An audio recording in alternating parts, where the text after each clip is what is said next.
بسم الله الرحمن الرحيم الحمد لله رب العالمين وصلى الله على سيدنا محمد النبي الأمين وعلى آله وصحبه والتابعين وبعد أيها الملأ الكريم السلام عليكم ورحمة الله وبركاته. Nous nous intéresserons aujourd'hui à une citation, à un témoignage émanant d'un grand spécialiste du soufisme. Bien sûr, lui, quand il nous parle du soufisme, il parle de mysticisme, parce qu'il se projette dans ce genre de dissertation à partir de son background chrétien. Il nous dit ce qui suit.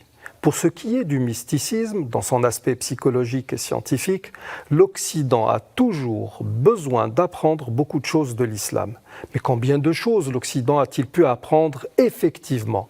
Pendant le Moyen-Âge, lorsque les sciences des musulmans et leur philosophie rayonnaient de leur centre en Espagne, propageant leur lumière sur l'Europe chrétienne.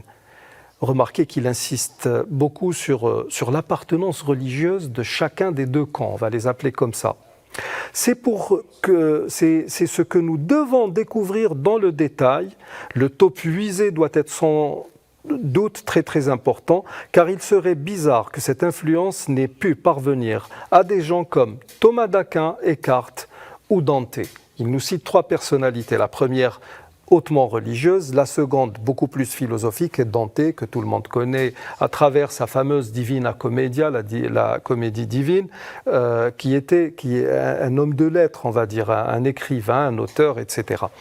Donc, il insiste sur un certain nombre de points qui sont très très importants. Déjà, la première des choses est que les chrétiens ont à apprendre des choses de l'islam, ce qui s'est fait à travers l'histoire. Il nous parle du Moyen-Âge alors que les musulmans rayonnaient avec tout leur apport scientifique et civilisationnel. Nous, jusqu'à présent, nous avons des gens qui font partie intégrante de nos sociétés qui, quand ils parlent de certaines périodes de l'histoire, vous disent le Moyen-Âge. Je suis désolé pour vous, messieurs, dames. Le Moyen-Âge, c'est ce qu'ont connu les Européens quand ils étaient dans leur obscurantisme.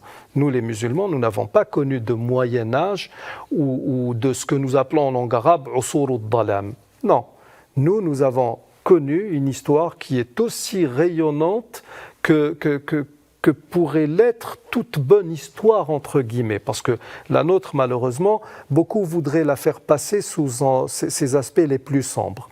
Ensuite, il nous dit que tout cela a dû, sans l'ombre d'un doute, toucher les élites européennes.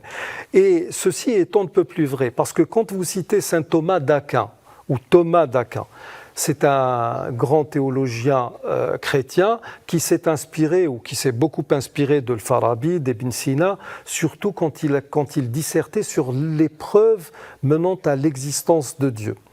Il nous cite Dante. Dante, beaucoup ne le savent pas, la fameuse Divina Commedia, il a été prouvé que le roi Alphonse X a procédé à des traductions de ce que nous appelons l'Isra ou le Mi'raj, cette fameuse nuit où le messager de Dieu alayhi salam est allé de la Mecque jusqu'à Jérusalem, puis de Jérusalem jusqu'à la voûte céleste.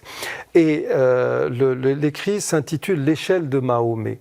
Il a été traduit au castillan et en deux autres langues vernaculaires de l'époque, et c'est à partir de là que Dante a pu justement s'inspirer de l'Isra ou le Mi'raj pour écrire sa fameuse Divina Commedia, dont beaucoup, en l'étudiant, nous parlent du génie de Dante, de cet homme, alors qu'il ne s'agit que d'un plagiat, tout simplement.